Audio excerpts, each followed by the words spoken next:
পুলিশের ওপর হামলা, বিল দিয়ে পালিয়ে গেলেন তাহেরি, আটক 6। ব্রাহ্মণবাড়িয়া বিজয়নগর উপজেলার চর ইসলামপুর গতকাল শনিবার রাতে ইসলামী বক্তা মুফতি গিয়াসউদ্দিন আত-তাহেরি ভক্তদের হামলার শিকার হয়েছে পুলিশের গাড়ি। পুলিশকে বহনকারী 3টি গাড়ি ভক্তদের হামলার শিকার হয়। এই ঘটনায় 6 জনকে আটক করা হয়েছে। বাকিদের ধরতে পুলিশের অভিযান অব্যাহত রয়েছে। তবে আজ রবিবার দুপুর নাগাদ এ বিষয়ে মামলা দায়ের হয়নি। ঘটনার সময় তাহেরি সটকে পড়েন।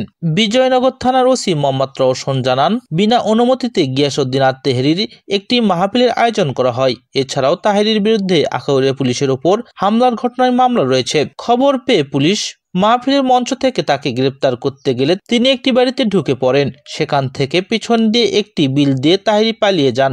এ সময় ভাঙচুর করা হয় পুলিশের 3টি গাড়ি।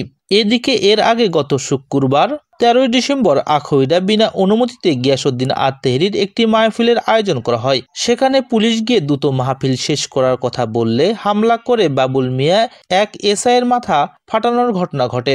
এই ঘটনায় তাহেরি সহ 15 জনের নাম উল্লেখ করে পুলিশ বাদী হয়ে মামলা দায়ের করে। গ্রেপ্তার করা হয় 3 জনকে।